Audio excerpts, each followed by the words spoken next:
Salut tout le monde et bienvenue pour cet ultime tutoriel Behringer Wing, quatrième tutoriel et qui va se consacrer aux bus.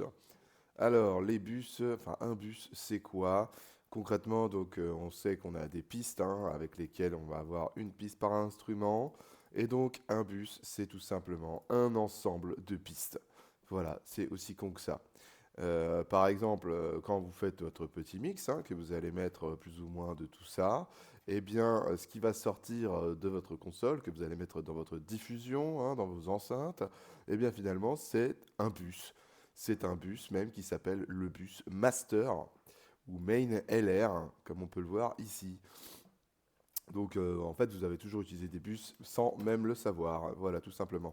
Donc ces pistes qui se retrouvent dans des bus, comme vous pouvez le voir ici, on peut influencer sur le volume de chaque piste qui passe dans le bus. Et c'est ça qui va nous permettre notamment de gérer, donc comme je vous l'ai dit, le son dans la diffusion, mais aussi le son dans les moniteurs et dans les in-ear si vous en avez, et enfin dans les effets qu'on appelle send. Les FX, on a d'ailleurs, en fait ce sera pas le dernier tuto parce qu'il y a encore les FX après que je ferai, voilà, mort de rire. On a les effets de type send, et donc ces effets de type send, à l'inverse des effets de type insert, on va avoir besoin d'un bus dans lequel on va pousser plusieurs pistes. Voilà. Alors, comment ça se passe? Donc, si vous regardez à droite de cet écran magnifique, nous avons ces quatre bus ici, qui sont donc des bus appelés master. Normalement, si vous ne l'avez pas modifié, ce serait M1, M2, M3, M4. Donc, chacun est indépendant, c'est-à-dire qu'ils vont tous recevoir les mêmes pistes. Par contre, par exemple, on pourrait s'imaginer que ça, c'est ma diffusion, donc c'est mes enceintes qui sont sur la scène. C'est mes gros subs qui vont aller faire que de la basse. Et donc, par exemple, je pourrais très bien dire, ah bah dans ma basse, je veux que le kick-out, parce il n'y a que ça qui fait de la grosse basse. Et je voudrais également que de la basse, du coup. Et donc, je peux très bien couper ça. Et donc, ce qui va se passer, c'est que ma sortie sub, elle ne comprendra que le truc où il y a on. Et ma sortie diff, elle va comprendre tous les instruments. C'est un exemple. Donc évidemment, on peut avoir un équilibrage des volumes qui sera différent. Donc là, on voit qu'on a bien deux volumes qui sont différents.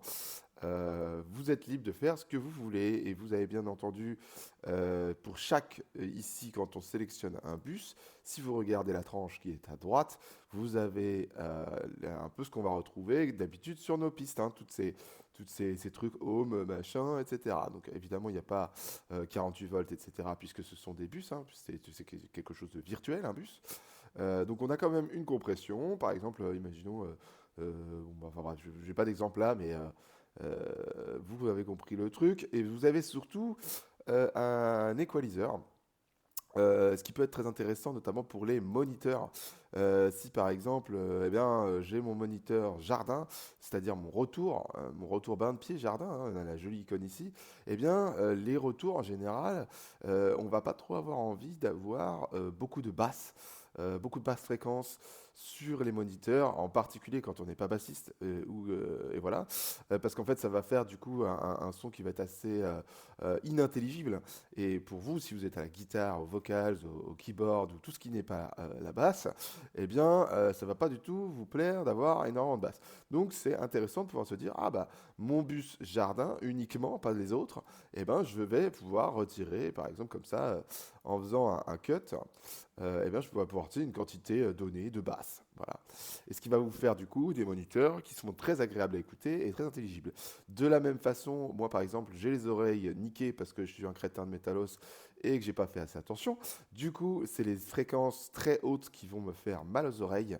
Notamment, il y a des musiciens qui jouent sur scène sans boule caisse, donc il faut faire attention. Et ça peut être très intéressant de venir couper les fréquences très hautes. Elles n'ont pas forcément énormément d'intérêt quand, par exemple, vous faites de la guitare électrique. Elles vont surtout être très agressives et vous faire assez mal aux oreilles. Donc n'hésitez pas, hop, à venir vous faire un petit confort en supprimant tout ça. Parce que quand vous êtes sur la majorité des instruments, vous allez uniquement récupérer tout ce qui se trouve au milieu du spectre. c'est là où il y a toute finalement l'intelligence du son. Donc les subs, évidemment, ça fait des grosses basses qui vous secouent les tripes, et là-bas, bah, c'est les aigus qui vous arrachent la tête. Voilà.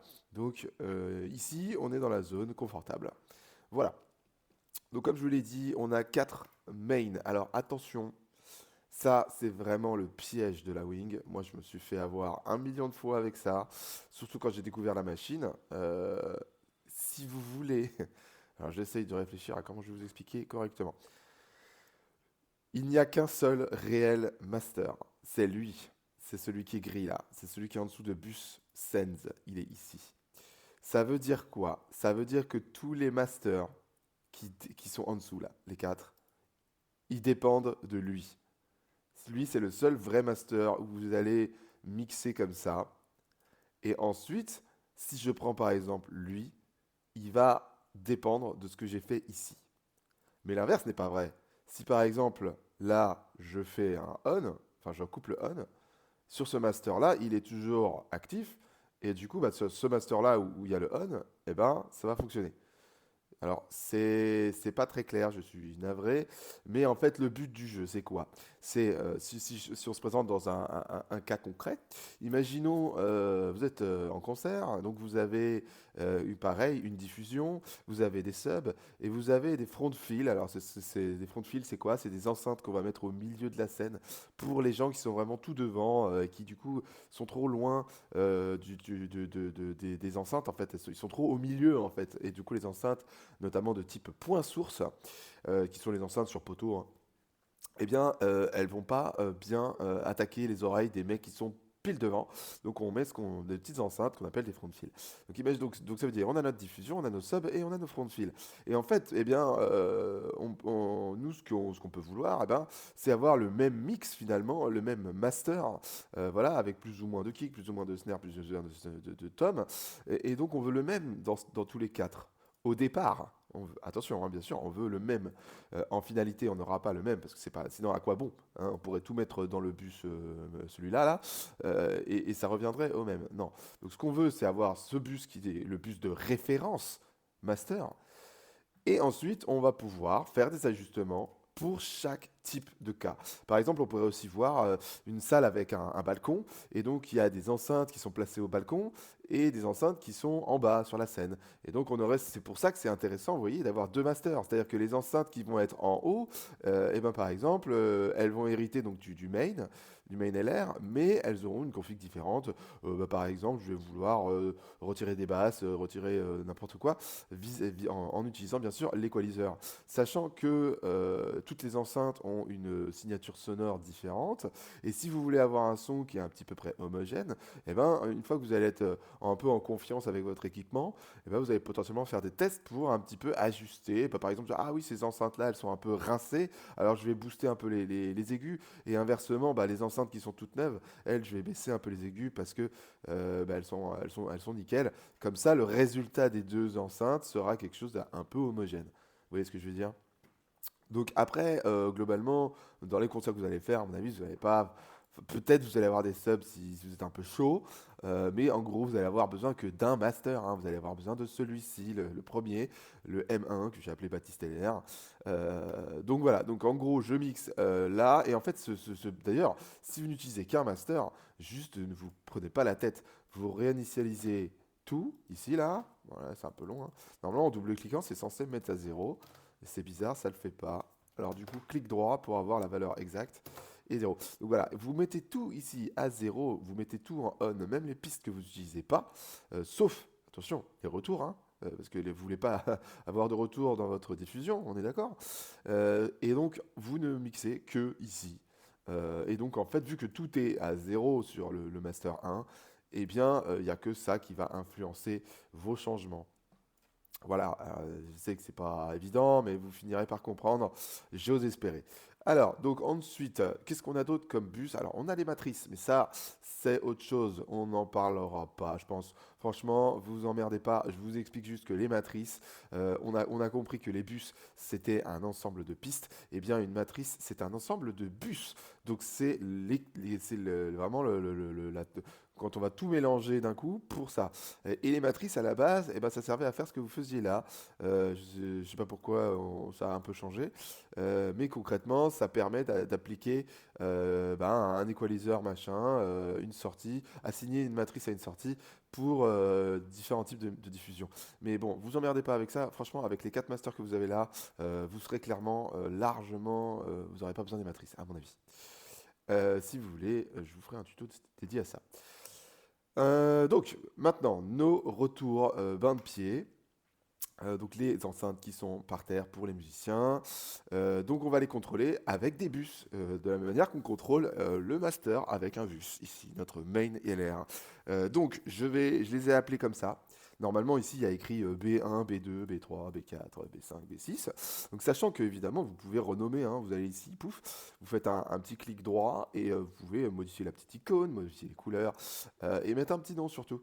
Ça, les petits noms, vraiment, ça va vous changer la vie, hein. Si vous mettez pas de petits noms, vous allez jamais vous en sortir. Si par exemple vous devez savoir bus 3, c'est lequel, c'est celui qui est court, celui qui est au centre, je sais pas. Donc non, vraiment, vous mettez des noms partout. Vous faites en fait, vous minimisez la quantité, enfin à quel point vous devez réfléchir. Parce que quand vous êtes dans le stress du concert et que vous devez agir rapidement, eh ben, vous n'avez pas envie de réfléchir. Vous avez envie que tout soit indiqué et pas vous prendre la tête. Comme ça fait du stress en moins. Voilà. Donc ici, j'ai une situation où j'ai 4 tours bain de pied. Et on dira qu'ensuite je rajouterai des in pourquoi pas. Donc j'ai mes 4 tours, ils sont ici. Et comment se passe la gestion des retours? Eh bien, c'est vraiment très con. C'est-à-dire que là, imaginons, je suis guitariste jardin, hein, donc guitare jar. Et donc, bah, moi, vu que je suis guitariste jardin, bah, je veux m'entendre moi. Donc, je vais me mettre très fort. Je vais mettre, allez, à moins 4, hein, pourquoi pas. Moins 4, c'est beaucoup. Attention ici, vous avez un master, hein, pour chaque bus. C'est-à-dire que ça, c'est le master du moniteur jardin. Donc, bah, il est comme ça ou s'il est mute, eh ben, vous doutez bien qu'il n'y a rien qui sortira de votre moniteur. Donc, laissez-le à 0. 0, c'est très bien, jamais plus, hein. Plus on monte au-dessus de 0, et moins c'est une bonne nouvelle, surtout sur les masters. Normalement, vous avez largement de quoi vous en foutre plein la gueule si vous avez à peu près bien équilibré votre truc. Donc voilà. Donc vous avez voilà, vous pouvez, si je veux plus de guitare jardin dans mon moniteur jardin, je monte la guitare jardin comme ça. Et si je veux bah, aussi un petit peu la guitare de mon collègue qui est guitare court, et ben je monte comme ça, je lui en mets un peu moins. Et voilà, c'est aussi con que ça. Si je veux aussi entendre mes vocals, je les mets fort comme ça. Voilà, et si je veux toucher mon équalisation de mon moniteur, je vais ici, etc. Je peux carrément couper si j'ai envie des mecs. Ça revient au même que de le mettre à moins l'infini, hein, évidemment. Vous faites pas trop chier avec les boutons on, franchement, à mon avis, c'est une feature qui est un petit peu comme ça. Bonus. Voilà, donc ensuite, si on regarde, bah, on constate bien que dès que je change de bus, j'ai pas du tout les mêmes settings, hein. C'est normal, puisqu'on n'est plus sur les mêmes moniteurs. Donc là, imaginons, c'est le moniteur centre. Donc le moniteur central, c'est probablement les lead vocals. Et c'est pour ça que ici, j'ai envoyé des lead vocals. Voilà, et vous pouvez faire la même chose pour tout. Maintenant, il faut bien quand même faire attention de router ces bus au niveau de vos sorties physiques. Parce que si vous faites des bus, un bus c'est virtuel. Un bus, merci Avast, j'en ai rien à foutre. Un bus c'est virtuel. Donc concrètement, si vous ne faites rien, il n'est connecté à rien. Vous allez juste avoir un joli truc qui s'appelle jardin et qui ne va servir à rien. Donc pour ce faire, il faut, une fois que vous avez configuré vos petits... Enfin, normalement, évidemment, vous allez faire le routing avant de faire la configuration des volumes, hein. Ça semble logique. Donc vous allez dans Routing, vous allez dans le bouton des outputs qui se trouve ici. Vous sélectionnez les outputs locaux, hein, et vous allez voir ici cette sortie. Donc ça, c'est les 8 sorties physiques qui sont donc à l'arrière de votre Behringer Wing, rack, compact ou étendu. Et donc, bah, voilà, tout simplement, ne pas oublier de sortir le cadenas. Et je fais comme j'avais fait la dernière fois, je vais tout nettoyer, hein, comme ça, on recommence. Et donc ici, bah, voilà, imaginons que j'étais là. Donc je vais sélectionner mes locales out et je vais évidemment choper des in pour les foutre dans mes out. Donc je sélectionne bus. Voilà. Et donc là, ça m'affiche tous mes bus. Alors, vous aurez constaté que, comme je vous l'avais dit précédemment, tous les bus, ils sont stéréo. Voilà, c'est une feature qui est cool, voilà. Ça vous fait plein de bus du coup. Sachant qu'il y a, bah, en général, il y avait d'autres sur la X32 par exemple, il vous fallait deux bus pour avoir un bus stéréo potentiellement. Je suis pas sûr, mais il me semble, hein. Donc voilà, donc moi je m'en fous de toute façon, mes moniteurs qui sont au sol, eh ben, c'est une seule enceinte, hein, donc tu peux pas avoir de stéréo. Donc tout simplement, je vais mettre la gauche à chaque fois. Donc mon moniteur jardin, il sera branché dans la sortie 1. Mon moniteur au centre, il sera branché dans la sortie XLR 2. Mon moniteur court sera dans la sortie 3. Le rear, qui veut dire à l'arrière, donc pour le batteur, j'aime bien ce mot de code, je le mets en 4. Et imaginons, eh ben, en plus de tout ça, par exemple, le lead vocaliste qui est au centre, il veut un in-ear. Alors, c'est-à-dire qu'il veut à la fois un moniteur et en plus, il a un retour in-ear. Donc, il a un petit boîtier avec une petite antenne, là, les petites merdes que vous achetez sur Thomann, là, les T-Bone, parce que vous êtes un gros clochard, donc vous avez pris le moins cher. Voilà, et donc vous avez envie d'utiliser votre T-Bone tout pourri. Il y a des bons in-ear, hein, mais évidemment, ils sont chers. Si vous voulez, je pourrais faire des recommandations là-dessus. Eh bien, donc, comment ça se passe? Eh bien, c'est tout con. Il va falloir qu'on définisse un bus qui va nous renvoyer ces in-ear. Alors, on va pousser le vice, on va carrément faire un in-ear stéréo. Donc, on va utiliser un bus qui est libre. Donc, on regarde nos bus. Ah, bah, il y en a plein qui sont libres. Donc, je vais prendre 5 left et 5 right. Donc là, on voit bien, hein, c'est que des monos, alors qu'ici, c'est bien deux lignes left et right. Et donc maintenant, mes bus qui sont ici, eh bien, ce seront les bus que j'ai définis pour mon in-ear. Donc, première chose, eh ben, je vais tout simplement leur mettre une jolie icône, hein, parce qu'on on aime bien s'y retrouver. Hop. Et donc, je vais mettre ear left, par exemple, voilà. Et mettre une jolie couleur aussi. Je vais mettre du jaune. Et je vais prendre la deuxième que je vais aussi mettre en petite oreille. Attendez, je me pose une question là. Je vous dis des bêtises. Je vous dis des bêtises. Pardon, pardon. Nos bus sont stéréo. Eh oui. Donc, je mets rien du tout ici en fait, hein. Voilà, pouf. Toi, tu restes tranquille, tu ne bouges pas. Nos bus sont stéréo, donc j'ai besoin que d'un bus. Aïe aïe aïe. Mais moi, j'ai pas l'habitude, vous voyez. Hop, je fais ça. Et oui, parce que tous ces bus aussi sont stéréo. Donc, d'ailleurs, on le voit ici, hein, regardez. On voit bien les deux barres noires. Ce qui signifie que c'est du stéréo. Là, on voit, par exemple, ici, sur ce bass DI, on voit qu'il n'y a qu'une seule barre. Sur la ligne sample, alors elle s'appelle sample L, parce que c'est moi qui l'ai écrit, mais c'est bien une piste stéréo. On voit les deux barres ici, hein, vous voyez, si vous zoomez un petit peu, vous voyez les barres. Donc ça nous explique bien que c'est du stéréo. Très bien. Donc j'ai défini mon bus 5 comme le in-ear. Donc attention à bien monter le master ici, hein, puisque sans ça, et votre ami lead vocaliste n'entendra rien. Et évidemment, eh ben, j'ai plus qu'à lui mettre un petit peu tout ce qu'il a envie d'entendre, c'est-à-dire probablement des lead vocals. Et puis peut-être pas, pourquoi pas, un peu de kick. Allez, voilà. Très bien. Et ne pas oublier évidemment de laisser des sorties disponibles pour votre diffusion, pour vos enceintes. 7 et 8, moi en général, j'aime bien que utiliser sortie 1 pour moniteur 1, sortie 2 pour moniteur 2. Vous pouvez les mettre où vous voulez, hein. Vous pouvez les mettre ici si ça vous fait marrer. Mettre votre diff, vous pouvez la mettre là, etc. Mais là, en l'occurrence, moi je vous conseille de les mettre à la fin. Je trouve ça pratique, hein.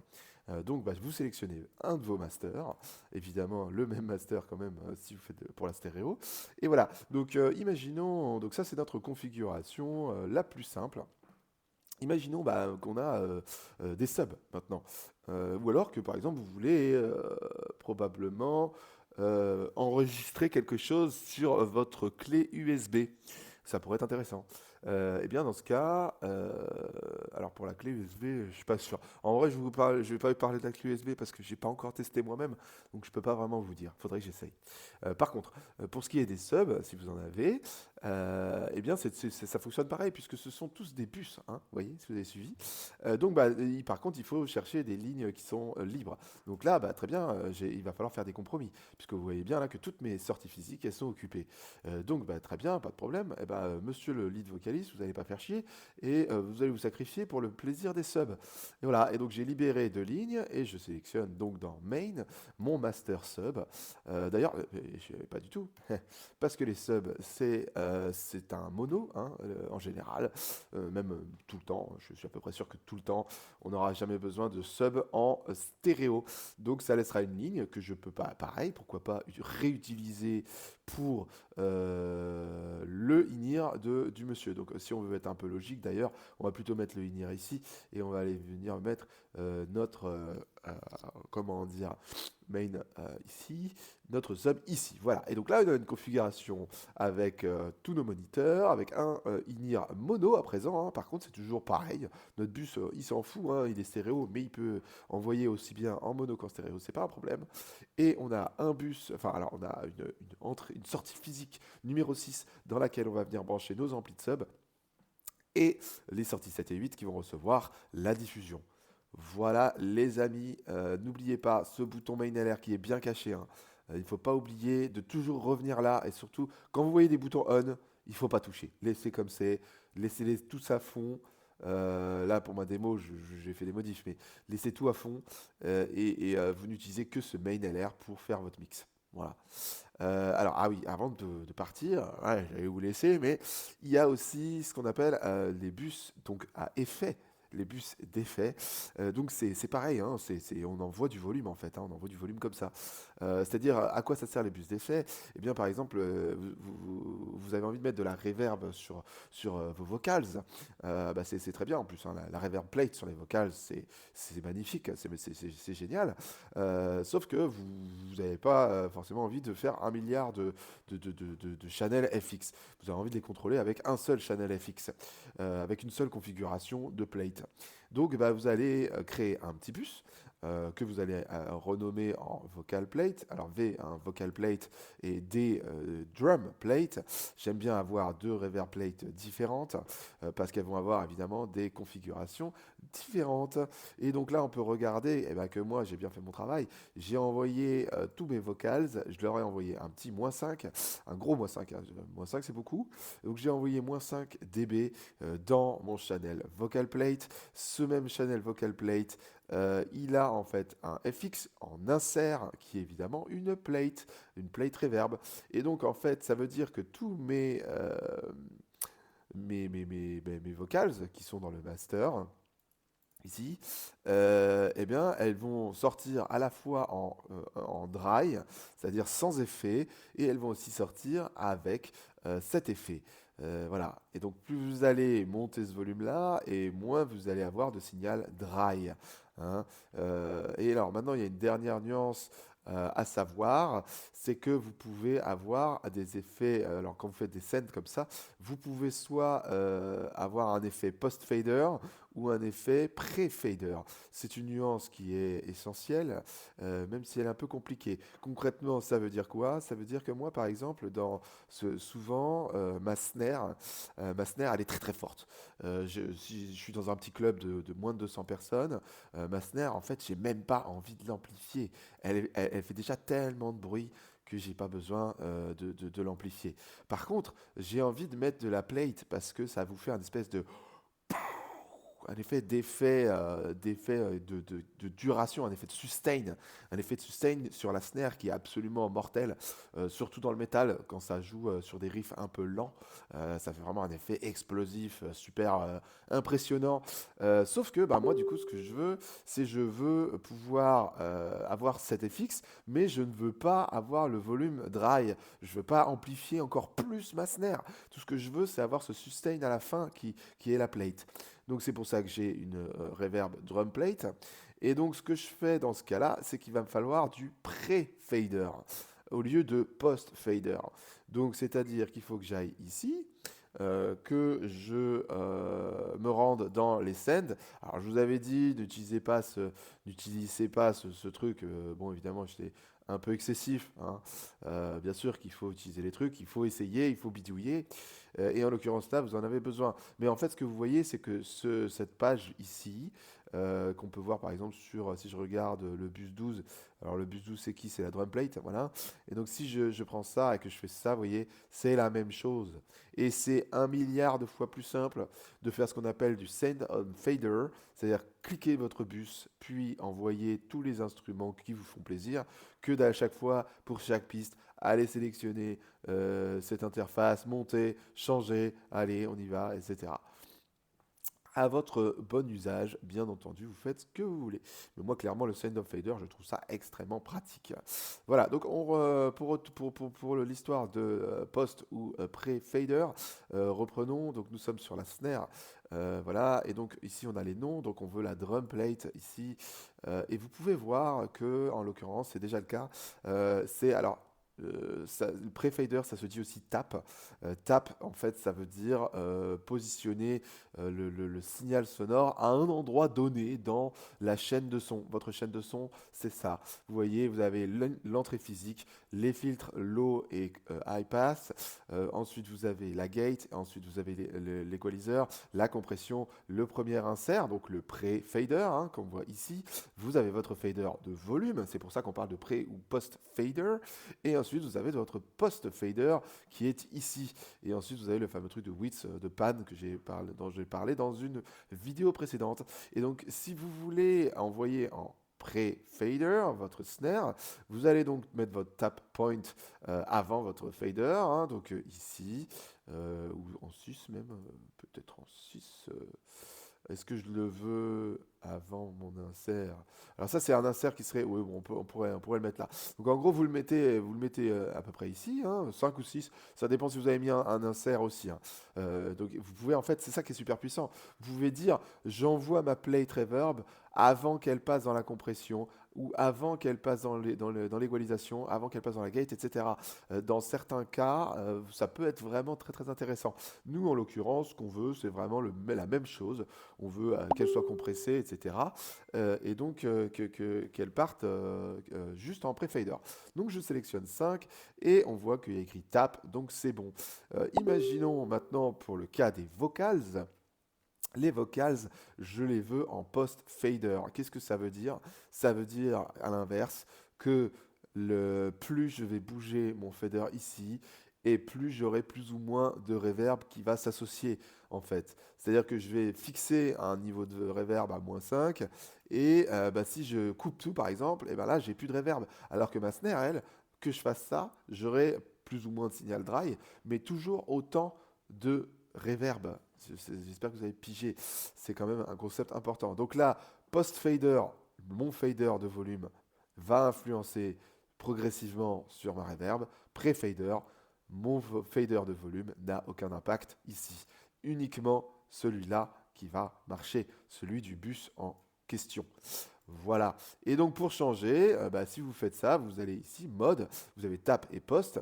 Donc en l'occurrence, on parlait de la plate drum sur la snare. Vous voyez comme c'est un peu compliqué, on s'y perd vite, hein. Mais vous l'avez fait une fois, après vous vous y touchez plus. Donc vous mettez soit en tap, soit en post. Donc en l'occurrence, lui je le laisse en tap. Et mes lead vocals, et toutes mes vocals d'ailleurs, je vais aller les mettre en post, comme ça, pouf. Ça marche pas, lol, pourquoi? Ok.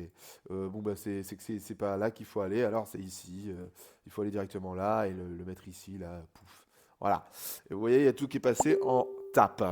Ce qui est bizarre, par contre, c'est que normalement, c'est étrange parce que normalement, je peux.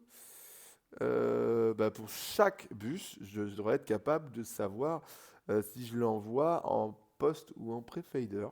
C'est très étrange. Eh bien, écoutez, je vais me donner ça comme devoir parce que bah, je comprends pas. C'est bizarre. Prefader, ouais. Ce bouton, bah, c'est pas là. Là, en plus, on a un mode Link Send Mode to Bus Mode. Ah! Ah! Eh ben voilà. On a trouvé, bah oui, parce que, pourquoi? Eh ben parce que là-dedans, on a tous nos bus, hein. Donc ça veut dire on a aussi bien les bus d'effet qu'on a les bus eh ben, de moniteur. Donc les bus de moniteur, vous voulez les conserver à tout prix en post-fader. Parce que sinon, quand vous allez mixer vos bus, eh ben, il va potentiellement rien se passer. Voilà. Non, d'ailleurs, je vous dis de la merde. C'est peut-être pré-fader sur les moniteurs. Oh là là, je ne sais plus. Eh, je suis perdu, les gars. Je suis désolé. Je suis paumé. Bon, faudra tester. Si vous avez des soucis, je reverrai ma copie. Mais c'est pareil. Donc les moniteurs, on veut du pré ou du post-fader, je sais plus. Non, à mon avis, non, c'est l'inverse. On veut du pré-fader. Voilà, c'est ça. Désolé, je vous embrouille. Dans vos moniteurs, c'est aussi un bon exemple, les moniteurs, les retours. Vous voulez pas que quand le mec mixe, quand moi par exemple, si je fais votre régie, quand je mixe, eh ben, vous voulez pas que quand je mets plus ou moins de votre chant, que ça vienne interférer dans dans votre mix de retour. Vous voulez pas que quand je fasse ça à fond, parce que j'entends rien, et ben vous, pouf, ça vous fait à fond aussi. Non, donc ce que vous voulez, c'est bien mettre dans vos retours, donc ici, là, vous voulez bien le mettre en pré-fader. Voilà, donc c'est pour ça que retirer ce Link Send Mode là, c'est nul, on n'en veut pas. Et voilà. Et donc, par contre, pour les effets, on va bien mettre en post-fader, hein, comme je vous l'avais dit. Voilà, post-fader. Oui, donc en fait, vous vous dites, mais alors pourquoi tu t'es fait chier sur le tap? C'est que, en fait, soit si tu tap, ça va prendre en compte ce qui est ici, avec lequel vous pouvez aussi faire du post-fader. C'est ça qui est un peu bizarre. Sauf que ce tap, il s'applique à tous les taps. Vous voyez? Vous pouvez pas faire un tap pour chaque truc, je pense, hein. En vrai, je vais tester, mais. Non, bah non, en fait, on peut pas. Voilà, donc vous avez qu'un seul élément tap, alors que vous pouvez mettre des posts etc. Bon, voilà, c'est un peu compliqué, c'est un peu voilà, c'est un peu le concept le plus complexe peut-être après le routing. Vous finirez par y arriver. Regardez cette vidéo 1 milliard de fois s'il le faut, et ça finira par rentrer. Voilà, allez, à plus.